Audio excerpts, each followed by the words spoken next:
Hello guys, আসসালামু আলাইকুম। সবাই কেমন আছেন? আশা করি ভালো আছেন। আমিও ভালো আছি। আজকে আমার সাথে এটা কি হয়ে যাচ্ছে? আমার মেয়ে আমাকে টাইনা নিয়ে যাচ্ছে রেস্টুরেন্টে খাওয়াইতে। আমার লাগে নাই টাকা পয়সা, আল্লাহ জানে আজকে আমার অবস্থা কি হবে আমি নিজেও জানি। তো আমার মেয়েও জানে না যে আমার কাছে টাকা আসেনি, তারপরও বলতেছে আম্মু আসো আসো, টেনশন করো না, আজকে তোমাকে রেস্টুরেন্টে পেট ভরে খাওয়াবো। ও দেখেন এত ছোট বাচ্চা মানুষ, ও টাকা পাবে কোথায়? কোথার থেকে আমার খাওয়াবে রেস্টুরেন্টে পেট ভরে?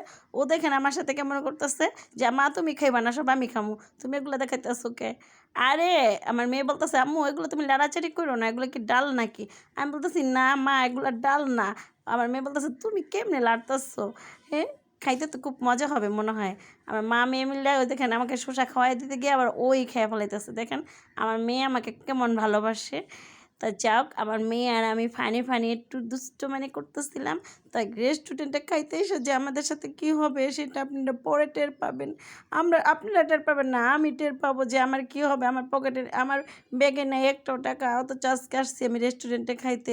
মুরগি গ্রিল খাইতেছি দেখেন, খাইতে আসছি। আমার মেয়ে বলতেছে আম্মু তুমি যে খাইতেছো একটু সাবধানে খাইও, ঠিক আছে? তুমি যে কেমন করে খাইতেছো, তোমার লগে টাকা পয়সা কে আসেনি, না থাকলে তো তোমার দেখা গেছে বাইন্দা দিয়ে দিব। তা আমি আবার মেয়েরে কইতেছি না থাকলে নাই সমস্যা কি, খাইয়া মনে কর পলাই যাবো রেস্টুরেন্টে, ঠিক আছে? আর এই ডাল দিয়া রুটি দিয়া খামো। আমার মেয়ে কইতেছে আম্মু তুমি বারে বারে ডাইলই বলতেছো, এটা তো ডাইল না, এটা তো হচ্ছে সস, এটা সুগন্ধ আছে না, আসলে স্পেশালি একটা সস দেয় রুটি দিয়া খাওয়ার জন্য, সেটা হচ্ছে সেই সস। আচ্ছা আমি বলছি আচ্ছা সমস্যা নেই। তো রুটির ভিতরে তেল মাখছে, এটা পরোটা না রুটি, আমি দুই হাতে ছিটতেছিলাম, ছিটতে খাইয়া দেখি আহা কি মজা। আমার তো এত ভালো লাগতেছিল। তো খাওয়ার উপরে রয়েছি। আমার মতন কে কে খাইতে এত পছন্দ করেন আপনারা একটু কমেন্ট বক্সে এসে কমেন্ট করে যাইন। হ্যাঁ হ্যাঁ, কমেন্ট বক্সে এসে একটু কমেন্ট করে যান। তা খাওয়ার পরে আমি কি করলাম, একটু টিস্যু মিশু দিয়ে হাত মুছতেছি। তো মোছার পরে আমি আবার চিন্তা করলাম যে কিছু টিস্যু মিশু আছে না, লুয়ে লুই। তো দেখেন আমার খাওয়া দাওয়া শেষ পর্যায়ে আমি কি করলাম জানেন, কতটি দৈন্য লইছি খাওয়ানোর লাগে। আমার মেয়েরে কইতেছি মা তুই খাবি, মেয়ে তুমি খাও, আমি খাইতাম না রে। তা যাক, আমার মেয়ে আমার সিনসিনারি দেখতেছে বসা দেখার পরে আমি এখন চিন্তা করতেছি কী করবো। আমার মেয়ে কইতেছে মা তুমি কি টাকা আনছো? আমি কই তুই না করলি তোর কাছে বলে টাকা আছে? মেয়ে কইতেছে করতে আমি ট্যাপাম, আমি কি কাম করি তোমার ট্যা দেবো?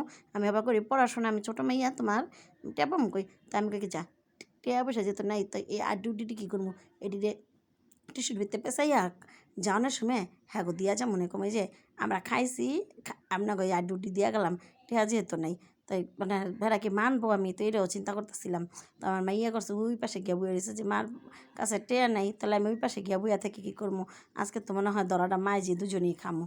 তো অনেক অনেক একটা টেনশনে পড়ে গেছি গা। তো শেষমেশ তাকে করতাম আবারও বইয়া বইয়া দুই না খাইতেছি। পরে এলো বিল লইয়া ওয়েটারের বিল দেখে তখন তো আমি টেনশনে পড়ে গেছি। আমি বিল দিমু করতে আমি একটা টেনশন হতে হ্যাঁ হ্যাঁ আমার লাগে তো টেয়া নেই, আল্লাহ আমি এখন কী করবো। আমি রেস্টুরেন্টে ইয়া যদি আমার ওয়েটারে করতেছে আপনি বিল দেন, তাড়াতাড়ি বিল দেন, আপনি কমটি খান নাই তো খাওয়ান খাইছেন।